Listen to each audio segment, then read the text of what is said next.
Muito bem, um feliz sábado para vocês. Eu gravo esse vídeo no dia de sábado e eu quero desejar para vocês um excelente dia na companhia de Jesus. Nós vamos meditar na palavra. É certo que algumas pessoas já ouviram em uma outra ocasião eu pregando esse material, mas agora eu disponho para todos os queridos, deixo na internet para que você compartilhe se fizer sentido para você, tá bom? Vamos meditar? Abra sua Bíblia no livro de Mateus, o capítulo 15. Mateus, capítulo 15, diz assim. Então, verso 1. Então vieram de Jerusalém a Jesus alguns fariseus e escribas e perguntaram: por que transgridem os teus discípulos a tradição dos anciãos, pois não lavam as mãos quando comem? Ele, porém, lhes respondeu: por que transgredis vós também o mandamento de Deus por causa da vossa tradição? Olha que curioso. Jesus, próprio Deus, conversando com alguns fariseus e escribas, e há aqui uma divisão, uma abordagem que seria a tradição dos anciãos e a outra que seria o mandamento de Deus por causa da tradição. Por causa da tradição. Então tinha gente que estava transgredindo o mandamento de Deus por causa da tradição, e aí algumas pessoas achavam que os discípulos estavam transgredindo o que era importante para eles, que era a tradição dos anciãos. O texto continua.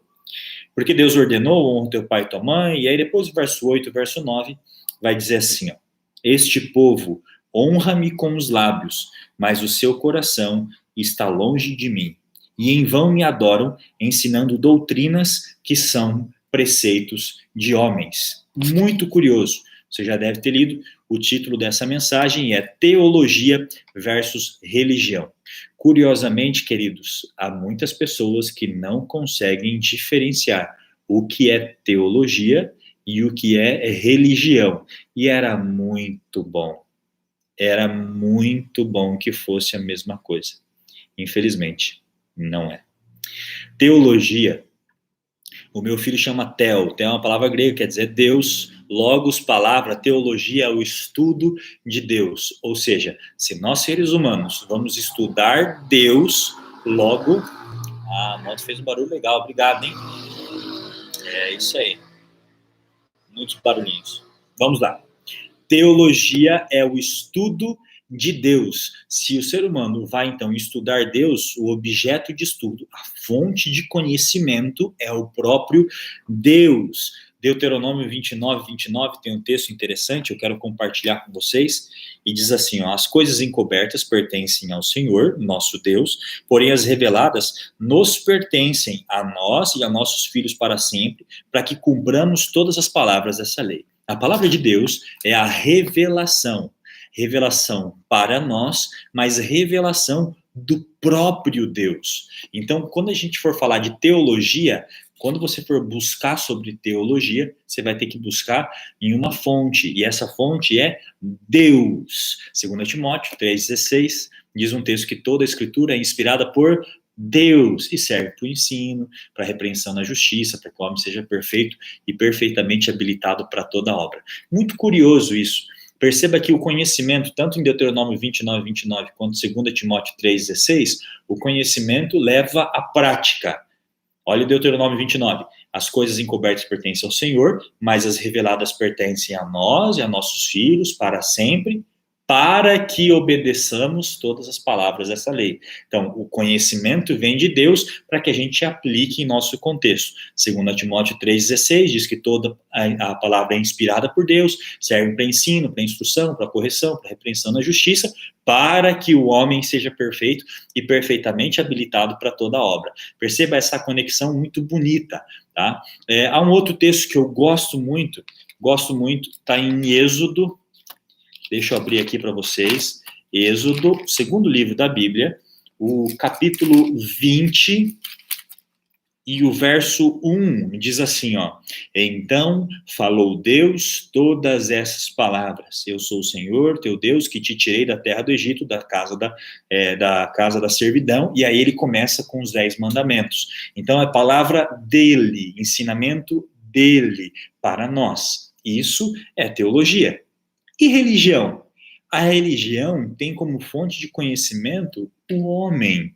E isso é perigoso. Mateus 7, Jesus está dizendo assim, ó, nem todo que me diz Senhor, Senhor entrará no reino dos céus, mas aquele que faz a vontade de meu Pai que está nos céus. E muitos me dirão naquele dia, mas Senhor, temos feito tantas coisas em teu nome, milagres, expulsamos demônios, fizemos maravilhas. Explicitamente diz que ele vai dizer, eu não te conheço. Não te conheço porque você, mesmo usando o meu nome, propôs se desenvolver na religião, no que você entendia que era o correto, não no que o meu pai entendia que era o correto. Você fez o que fez, mas não teve valor, eu não te reconheço, porque você não vai entrar no reino dos céus, porque você não fez a vontade de meu pai, você não foi buscar conhecimento dele, e porque você ficou em você mesmo, no seu círculo, com a sua linha de pensamento, você então não é reconhecido por mim e não entra na glória e no gozo do seu Senhor. Percebe isso? Isso é muito curioso. Algumas frases, por exemplo, religião não se discute. Por quê? Por que não se discute? Porque cada um tem a sua opinião. Cada cabeça uma sentença. Preste atenção nesse verso do livro de Romanos. Romanos, o capítulo 1, o verso 21 e 22, diz: porquanto, tendo conhecimento de Deus, não o glorificaram como Deus, nem lhe deram graças, antes se tornaram nulos em seus próprios raciocínios, obscurecendo-lhes o coração insensato, e inculcando-se por sábios, tornaram-se loucos. Pessoas até tinham o conhecimento de Deus, a teologia, mas ficaram nos seus próprios raciocínios, inculcando-se por sábios, por ter o conhecimento de Deus, tornaram-se loucos, porque não praticaram o conhecimento de Deus. Buscaram, em outro contexto, fariseus e escribas, a tradição dos anciãos acima do mandamento de Deus. E isso é muito delicado. É por isso que, catalogados, nós temos cerca de 30 mil denominações cristãs ao longo desse mundo aqui. Por quê? Porque cada cabeça é uma sentença. Se você não for dominado pela cabeça, pela mente santa de Deus, você então precisará de alguém para mentorear a sua igreja, alguém para mentorear as suas práticas. E se não for Deus, vai ser você mesmo ou o próximo, que também é passível de erro. E o próximo tem uma cabeça, o outro tem uma outra cabeça, você tem uma outra cabeça, eu tenho uma cabeça. Por isso que eu, como pastor, não tenho direito nenhum de mudar um tio, um J, um Y, um pontinho do I, que seja da palavra de Deus. Por quê? Porque a palavra de Deus, ela é única e ela vem da cabeça de alguém que não muda, que não mente, que não erra. A teologia é o estudo de Deus e a teologia deve gerenciar, normatizar, sistematizar as nossas práticas. É o conhecimento para a prática. Conhecimento para a prática. Quando há uma quebra, a gente então começa a enxergar inúmeras religiões, porque usa a teologia como um cardápio. O que ele nos ensina? Isso eu quero, isso me faz sentido, então esse eu acolho. Não, esse é duro demais, a repreensão eu não quero. Ou certas práticas ou reivindicações do eterno, isso não me serve, então eu vou deixar de lado. E aí a gente tem uma religião, 2, 3, 4, 5, 30 mil. Perceba? Por isso é muito importante que eu e você, a gente conheça sempre um pouquinho, cada vez mais, sobre teologia. Um exemplo prático, por exemplo. A gente tem um exemplo do batismo. O que é o batismo? Para algumas religiões, o batismo é um sacramento, é um ponto de salvação, porque sem o batismo, e se for como quando criança, ainda mais a pessoa, ela é pagã. Tem algumas religiões que o batismo é colocado o bebezinho na frente, o sacerdote, o ministro, o líder religioso salpica ou asperge água na testa ou na carinha do bebê. Outras vezes com uma jarra ou um bonito vaso, não sei, colocado por efusão a água e aí a pessoa, o bebê estaria batizado.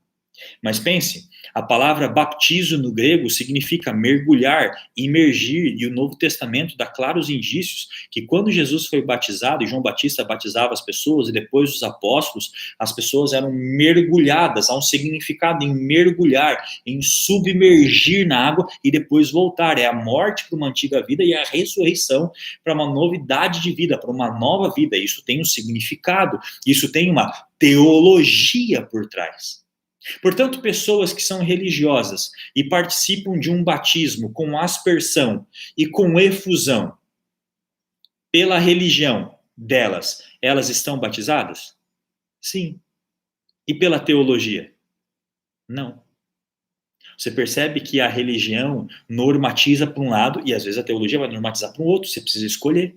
Agora, se a sua religião é de acordo com a teologia, siga bem, seja feliz, vá em frente. Mas a gente precisa fazer essa conexão. Será que as minhas práticas, a minha tradição está de acordo com o ensinamento de Deus? Será que há coerência ou divergência? Porque a palavra baptizo significa mergulhar. Para algumas pessoas acham que são batizadas. E às vezes, pela teologia, a gente precisa dizer, olha, pela teologia, não, você não foi batizado. Não é um batismo válido. Perceba isso, é muito curioso. Tá? Por isso que religião, existem várias, e teologia, uma só. Por quê? Porque cada mente pode gerar uma religião, mas uma mente, que é a mente de Deus, vai trazer a teologia, que é o estudo do próprio Deus. Por isso eu queria dizer para vocês que alguns itens como batismo, guarda do sábado, abstinência de sexo, drogas, a missão, algumas práticas que nós temos, por exemplo, nós temos como adventistas, né, não são reivindicações do adventismo. Nós os temos, por quê? Porque vem da teologia, não é uma reivindicação da religião, e sim uma reivindicação da teologia, e isso é altamente libertador, porque enquanto tivermos um povo que leia as escrituras, esteja firme na teologia, firme na fé, no conhecimento, na plenitude da estatura de Cristo, o estudo do próprio Deus, a gente vai ter algumas liberdades que algumas vezes a gente se prende. Por exemplo, quero dizer assim que o fervor nos cultos, na liturgia, na vida cristã, o fervor não é uma característica dos pentecostais, por exemplo. É uma característica do cristão. Por isso não há problema nenhum. Nós, que não somos pentecostais, por exemplo, eu não sei qual é a sua religião, você está ouvindo esse vídeo aí, mas ser fervoroso é muito bom. Quando um pentecostal diz assim, a paz do Senhor, aleluia, glória a Deus, com ímpeto, com fervor, isso é maravilhoso, isso é lindo, por quê? Porque tem teologia, tá? Alguns batistas falam, não são pentecostais, mas alguns batistas têm um cumprimento interessante, diz assim, graça e paz, eu acho isso tão lindo. E qual o problema de dizer graça e paz? Paulo falava isso. Graça e paz. Então vem da teologia, do estudo de Deus, das Sagradas Escrituras, está tudo certo. Graça e paz não é só o batista que pode falar, paz do Senhor não é só da Assembleia que pode falar. Poxa, a gente está declarando paz do Senhor para você. Então a gente tem que cuidar. E quando a gente tiver o cuidado de usar a teologia, a gente vai se sentir livre. Muito livre para viver as alegrias e as competências do cristianismo, da teologia. Isso é importante. Tá? Ou, por exemplo, a abordagem de casa em casa, em duplas. Tá? Em duplas. Cuidado para a gente não ficar fazendo isso, porque às vezes fica parecido com os nossos amigos do Testemunho de Jeová. O que os caras fazem é maravilhoso. O que eles fazem é espetacular. Eles dedicam boa parte da vida deles para levar a mensagem que eles acreditam. Eu concordo com a teologia do Testemunho de Jeová? Não, eu não concordo. Com algumas porções, não concordo mesmo. Mas sou muito respeitoso, posso conversar com eles, receber eles, e o que eles fazem é espetacular. Jesus mesmo, ele pega e fala assim, ei, amiguinhos, vão em duplas aí. Vão em duplas, entrem na casa, entrem na cidade, se forem bem recebidos, amém. Se não for, sacode o pé. Está na Bíblia, é teologia. Outros, por exemplo, o assistencialismo, o processo de caridade dos nossos amigos espíritas. Mas que maravilhoso! Maravilhoso, a Bíblia diz em Tiago que a verdadeira religião é cuidar dos órfãos e da viúva. Como é que eu vou deixar, seccionado o processo de caridade sistematizada, organizada e forte só para os espíritas? Não, isso tem base teológica. Então, quando você souber da teologia, você pode entrar em frentes com mais segurança, com mais alegria, sem pudor, sem, às vezes, ficar com medo de ser parecido com uma outra religião, uma outra religião específica, ou não. Amigo, seja firme na teologia. Devemos saber mais de teologia. Eu sou adventista do sétimo dia, eu tenho um compromisso com a teologia, com o estudo de Deus. Por isso eu convido você a estudar mais, a conhecer mais, a se dedicar mais. Principalmente esse período, às vezes, de pandemia, de reclusão, de isolamento, invista tempo em estudo. Leia bastante sobre Daniel, Apocalipse. Eu vou dar sugestões aqui, Apocalipse 10, 12, 14, que espetáculo de capítulos. Pastor, não conheço, não entendi. Procure quem conhece, procure o seu pastor. Se eu não sou o seu pastor aí, eu não sei de onde você está me ouvindo, procure. Vamos aprender, estudar sobre santuário, estudar sobre as reivindicações de Deus. Vamos estudar mais, conhecer mais. E eu acho que a gente tem muito a ganhar com isso. Eu quero terminar nessa breve mensagem com um texto espetacular, que é um texto que está em Colossenses. E esse texto de Colossenses, o capítulo 4, o verso 2 até o verso 6. Colossenses, o capítulo 4, verso 2 a verso 6, diz o seguinte: perseverai na oração, vigiando com ações de graças, suplicai ao mesmo tempo também por nós, para que Deus nos abra a porta à palavra, a fim de falarmos do mistério de Cristo. Nós, olha só, falaremos do mistério de Cristo, pelo qual também estou algemado. Nós estamos unidos, enlaçados, algemados, temos um compromisso. E a nossa pregação, a nossa fala deve ser pautada na teologia, cumprindo a vontade do Pai, porque senão faremos muitas coisas e não seremos reconhecidos pelo Cristo, o Deus vivo, por ocasião da sua vinda. Ele vai dizer: eu não te conheço. Não te conheço, você não tem parte no reino dos céus. Por quê? Porque você não faz a vontade do Pai. E fazer a vontade do Pai é aplicar o que se conhece dele. É mistério de Cristo, é do Deus vivo, para que eu o manifeste como devo fazer. Portai-vos com sabedoria para com os que são de fora. Aproveitai as oportunidades. A vossa palavra seja sempre agradável, temperada com sal, para saberdes como deveis responder a cada um. Essa é a minha oração, querido, que você seja abençoado por Deus, que você tenha tempo de qualidade e se esforce, entregue a sua vida, a sua energia para que você possa conhecer mais de Deus, aprender dele, no colo dele, as lições dele, reivindicações dele, para que as suas práticas sejam abalizadas com a vontade do Pai. Assim acontecendo, no grande dia, Jesus olhará para você e diz assim: ó, vinde benditos de meu Pai, possui por herança o reino que vos está preparado desde a fundação do mundo. Por quê? Porque tudo que você fez porque me conheceu. E se você me conheceu de verdade, foi buscar de mim e aplicou do jeito que eu quis, do jeito que eu pedi, do jeito que eu propus, eu quero te dizer uma coisa: eu também te conheço. Entra no gozo do Senhor. Sensacional, né? Isso é um espetáculo. Deus abençoe você e a sua família e que as suas ações sejam pautadas pelo que você conhece do maior interessado em te fazer feliz, Cristo Jesus. Vamos orar? Grandioso Deus, eu entrego essa pessoa e essa família nas tuas mãos para que eles conheçam mais de ti e apliquem a sua vida no conhecimento de Deus e na prática das ações pautadas na sua vontade. Cuida de nós, em nome do Senhor Jesus. Amém. Deus te abençoe. Tchau.